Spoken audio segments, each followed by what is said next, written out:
One of the most basic and important tools that we have to love others well and build great relationship is also, strangely enough, the one that we have the hardest time believing is okay to use.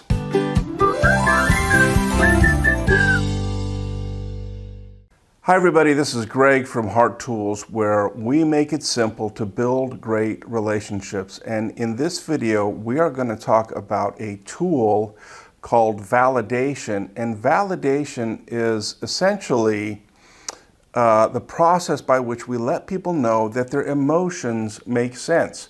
Now, as soon as I say that, you might be having this experience where, but their emotions don't make sense. What do I do if their emotions don't make sense?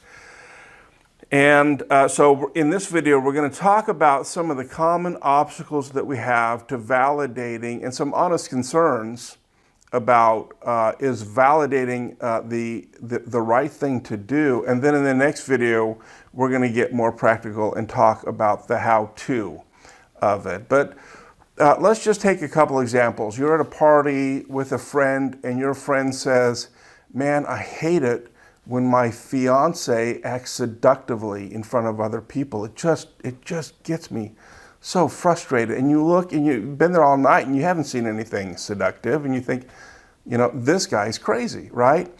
Or you're at work and someone says, oh my goodness, my boss is gonna kill me. I'm so over budget.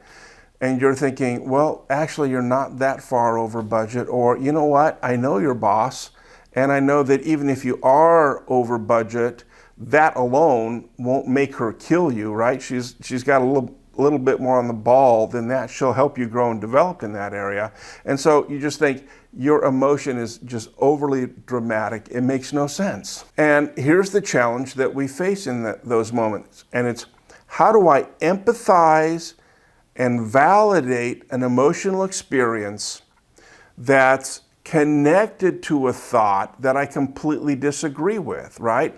And instead of empathizing and validating with the emotion, we have a tendency to attack the thought and tell them, hey, you're crazy, you know, your fiance isn't flirting, you're making a big deal out of nothing. Hey, I know your boss, there's no way she's gonna fire you. Just chill out, right? And so we tend to bury the heart and discount the emotion and attack the thought. And there's another challenge in the back of our minds also, and that is, if I validate an emotional experience that's connected to a thought I disagree with, isn't that the same thing as kind of giving my stamp of approval on a thought I don't agree with? And so that makes it very difficult for us to empathize in those moments. And so if this resonates with you, that this is a struggle, I want to challenge you to separate in your mind what someone is feeling and what someone is thinking, right? Because there is a big difference between validating someone's emotional experience and validating someone's thoughts. Those are two different things, and you can validate an emotion without validating the thought. And how you do that practically is you ask yourself in that moment, what would I feel if I believed what they believe? I don't believe what they believe, but if I did, what would I feel, right? If I believed that my fiance was trying to seduce other people, what would I feel? If I believed that my boss was gonna fire me next week, what would I be feeling, right? And you might be feeling some of the same things. So you don't have to agree with someone's thinking to understand, man, if I believe that, that would be a painful experience. They're in a lot of pain right now, right? So if you can do this, if you can separate someone's feelings from their thoughts and validate their emotions, even when you disagree with what they're thinking, that'll do 4 key things that will help you build great relationships. The first thing it will do is it will make room for you being wrong, right? Because we are often wrong when we were absolutely sure we were right. And so that will help, right? In case, man, maybe I don't know everything. Maybe they have more insight into what's going on than I do. The second thing that it will do is it makes room for things that you can't see. In our last video, we talked about how emotions always say something true. Sometimes they say something true about our external world, what's going on right now. Sometimes they say something true about our internal world. And we said if you can't see where someone's emotions are coming from, it's simply because you can't see where someone's emotions are coming from. They're not coming from nowhere.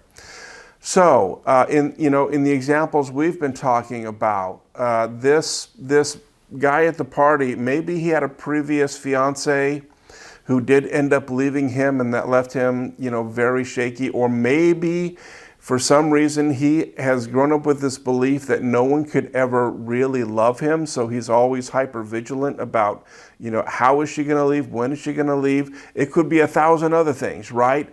But there is something down there that's causing him to read the situation differently from you and have a feeling. So it may not be anything in the external world at all. It may be something happening in his internal world. Or for example, the other person says, my boss is going to kill me. Maybe he grew up with a perfectionist dad, and there was always a price to pay if things didn't go right? And so if you grow up in that situation, his emotions begin to make more sense. And the interesting thing is people don't always know where their emotions are coming from. People don't always know that their emotions are coming from something in their internal world rather than something in their external world. And they will never discover that if every time that emotion pops up, we shut it down, right? Validation makes room for that emotion so that that person can explore and maybe figure out that, there's what I'm thinking is going on really isn't going on. That will never happen if we keep pushing the emotion down. The third thing, and this is connected to what we just said, the third thing that can happen in relationship is that validation helps people to develop the capacity to evaluate their own thoughts and feelings, right? It helps that people who develop what we call an observing ego, right? They're able to kind of stand outside themselves and say, what am I thinking? What am I feeling? How are those connected? Is what I'm thinking actually right? People who develop that observing ego tend to come from environments where they're taken seriously, where they're empathized with, where their emotions are validated, right? People who don't have those experiences don't tend to have the psychological safety to say, I wonder if I'm right about that. Have you ever had that experience where you're talking and someone reflects back exactly what you just said, and as almost word for word they reflect it back, and you go, well, that sounds crazy, now that I hear that out loud, right? Validation and empathizing creates an environment where actually people can kind of sort through their thoughts and figure out which ones they want to keep and which ones they want to discard. The fourth thing that it will do for you when you separate people's emotions from their thoughts and validate their emotions, even if you disagree with their thoughts, is it will protect the other person's power. We'll talk a lot more about this when we get to the section in Loving Well on how to create and protect equal power that's critical in a healthy relationship. But the basic thought here is it's not my job to do the thinking for another adult. It's not my job to evaluate your thinking. It's not my job to critique your thinking unless you ask me to critique your thinking, because what that does is it creates a one-up, one-down relationship where I'm the smart person. I understand how life works. You're not competent enough to be an adult and know your own mind. Instead of an equal to equal relationship where I will do my thinking, I will allow you to do your thinking. It's not my job to criticize your thinking. It's simply my job to connect with you and try to understand you. We're talking about relationship building here. If you want to be really good at loving your wife well If you want to be good at connecting deeply with your adult children who may disagree with you on a lot of things, if you want to be good at initiating new friendships at church or at the bar or at work with people who completely disagree with you, and by the way, it's a great thing to have deep, healthy relationships with people who disagree with you on almost everything, and that can happen as long as you protect their power and allow them to do their own thinking and not think it's your job to correct everybody anytime they say something that you disagree with. So it's not your job to correct them. It's your job, if you're trying to build a relationship, to understand and to connect. Now, with kids, it's a little different in that there's kind of a continuum with children in which at first it's your job to do all their thinking for them when they're newborns. They can't do it. And then there's kind of a spectrum that leads all the way to now they become adults, and it's not your job to correct them anymore. It's not your job to do their thinking for them.